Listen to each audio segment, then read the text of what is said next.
Friends, video start చేసే ముందు ఈ వీడియోను లైక్ చేయండి. అదేవిధంగా జెన్యూన్ అండ్ లేటెస్ట్ వీడియోస్ కోసం మన ఛానల్ని సబ్స్క్రైబ్ చేయండి. అదేవిధంగా బెల్ ఐకాన్ ట్యాప్ చేయండి. మీకు ఆల్ నోటిఫికేషన్ వస్తుంది. ఆల్ పైన ట్యాప్ చేయండి.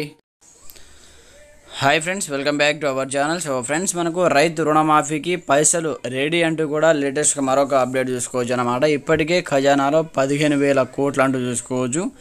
15 ఆగస్టు నాటికి మరో 9,000 కోట్ల రుణం ఈ నెల ఆఖరు నుంచే రైతుల ఖాతాలో జమ చేసే ప్లాన్. కార్పొరేషన్ అవసరం రాదన్న ఆఫీసర్లు, భూములు అమ్మవలసిన పని లేదని క్లారిటీ అంటూ కూడా చూసుకోవచ్చు. అయితే మనకు రైతు రుణమాఫీకి సంబంధించి ప్రభుత్వం డబ్బులు సిద్ధం చేసినట్లు తెలిసింది. ఇప్పటికే ఖజానాలో 15,000 కోట్లు ఉండగా మరో 9,000 కోట్లు 15 ఆగస్టు నాటికి సమకూర్చడానికి ప్లాన్ చేస్తున్నట్లు సమాచారం. సీఎం రేవంత్ రెడ్డి నుంచి ఆదేశాలు రాగానే నిధులను ఈ నెలాఖరు నుంచే రైతుల ఖాతాలో జమ చేయడానికి ఏర్పాట్లు చేస్తున్నట్టు విశ్వసనీయ వర్గాల ద్వారా తెలిసింది. రుణమాఫీ కోసం 31,000 కోట్లు అవసరమవుతాయని ప్రభుత్వం కంప్లీట్గా ముందుగానే భావించినట్టు విధి విధానాలు తయారు చేశాక ఆ ఖర్చు కొంతమేరకి తగ్గే అవకాశం ఉందని అధికారులు భావిస్తున్నారంటూ కూడా చూసుకోవచ్చు.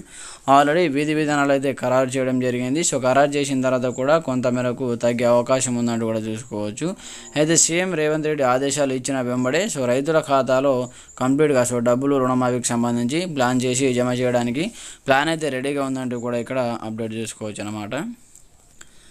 అయితే మనకు కంప్లీట్గా రైతు రుణమాఫీకి కావాల్సిన నిధులను ప్రభుత్వం దాదాపుగా సిద్ధం చేసినట్టు తెలిసింది. ఇప్పటికే ప్రభుత్వ ఖజానాలో సుమారు 15,000 కోట్ల నిధులు రిజర్వీలో ఉన్నట్లు సమాచారం. 15 ఆగస్టు నాటికి మరో 9,000 కోట్లను సమీకరించడానికి అరేంజ్మెంట్స్ చేస్తున్నట్టు తెలిసింది.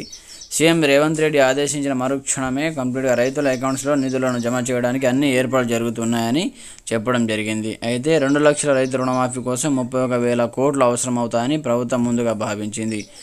అప్పును పొదుపు చేసి ఇచ్చిన మాట ప్రకారం ఆగస్టు 15 లోపు రుణమాఫీ పూర్తి చేయాలని ప్రభుత్వం టార్గెట్గా పెట్టుకున్నది. దీనికోసం ఈ ఆర్థిక సంవత్సరంలో ఆర్బీఐ నుంచి సేకరించిన రుణాలను ఇతర ఖర్చుల కోసం ఉపయోగించకుండా ఆ మొత్తాన్ని పక్కన పెట్టినట్టు తెలిసింది.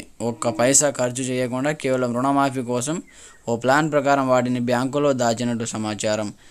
ఎఫ్ఆర్పిఎం చట్టం ప్రకారం 2024-25 ఆర్థిక సంవత్సరానికి మొదటి 6 నెలల కోసం ఆర్బీఐ 29,000 కోట్ల రుణం తీసుకోవడానికి అనుమతి ఇచ్చింది.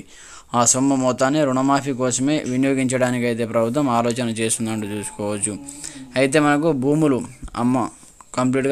అమ్మకుండానే రుణమాఫీ కోసం ప్రత్యేకంగా ఒక కార్పొరేషన్ ఏర్పాటు చేయాలని ప్రభుత్వం భావించింది. కానీ కార్పొరేషన్ కింద తీసుకున్న ప్రతి పైసా రుణం ఎఫ్ఆర్పిఎం పరిధి కిందనే ఆర్బీఐ జమ కట్టనుందని తెలిసింది.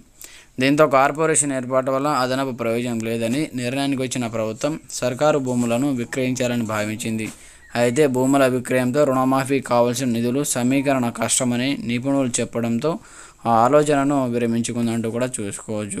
కంప్లీట్గా మనకైతే 15,000 కోట్లు అయితే ఆల్రెడీ బ్యాంకులో ఉన్నట్టు సమాచారం. మిగిలిన 9,000 కోట్లను సమీకరించి అరేంజ్మెంట్ చేస్తున్నట్లు, మొత్తానికి రుణమాఫీ కావాల్సిన డబ్బులు వచ్చేసి మనకు 31,000 కోట్లు అయితే కావాలంటూ కూడా ఇక్కడ చూసుకోవచ్చు అనమాట. కంప్లీట్గా మనకు ఈ నెల ఆఖరు నుంచి రైతుల ఖాతాలో డబ్బులు అయితే జమ చేయడానికి ప్లాన్ అయితే చేస్తున్నారని చూసుకోవచ్చు. ఆగస్టు 15 వరకు కంప్లీట్గా రైతు రుణమాఫీకి సంబంధించి డబ్బులు అయితే కంప్లీట్గా పూర్తి చేసి, అలాగే మనకు వచ్చే నెలలో కూడా రైతు భరోసా డబ్బులను కూడా రైతుల ఖాతాలో జమ చేయాలని సీఎం అయితే ఆదేశించిన వెంటనే దానికి సంబంధించి కూడా విధి విధానాలు ఖరారు చేస్తామని చెప్పడం జరిగింది. ఫ్రెండ్స్, ఇది మనకు వచ్చేటువంటి లేటెస్ట్ బ్రేకింగ్ ఇన్ఫర్మేషన్. ఎలాంటి సందేహాలున్నా కామెంట్ సెక్షన్లో తెలియజేయండి. ప్రతి ఒక్కరు సపోర్ట్ చేయండి. Thanks for watching this video. జై హింద్.